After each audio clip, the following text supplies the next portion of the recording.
రమేష్ గారి బర్త్డే కదా, ఖర్చు అయిపోయాయి కదా. వాళ్ళ బర్త్డేకి నువ్వు ఖర్చు పెట్టడం ఏంటి సిద్ధు? హా అఖిల్, సిద్ధు లేడా? తాగేసి పడిపోయి ఉన్నాడు వేద. వీడికి ఎన్నిసార్లు చెప్పినా సిగ్గు రాదు.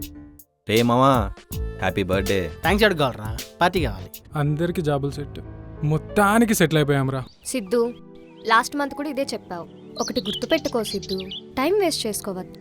జాబు విషయమైనా డబ్బు విషయమైనా చూడు, ఏదైనా సరే మనం ఒకరి మీద ఆధారపడకూడదు.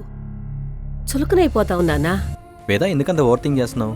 కరెక్ట్గా 1 month మొత్తం సెట్ అయిపోతుంది. బుర్ర పనిచేస్తుందా? మనం ఏదో పీకేద్దాం పొడి చేద్దాం అనుకుంటాం కానీ వాళ్ళు మన దగ్గర నుంచి ఎక్స్పెక్ట్ చేసేది మనం ఏం టెన్షన్ లేకుండా హ్యాపీగా ఉండటమే.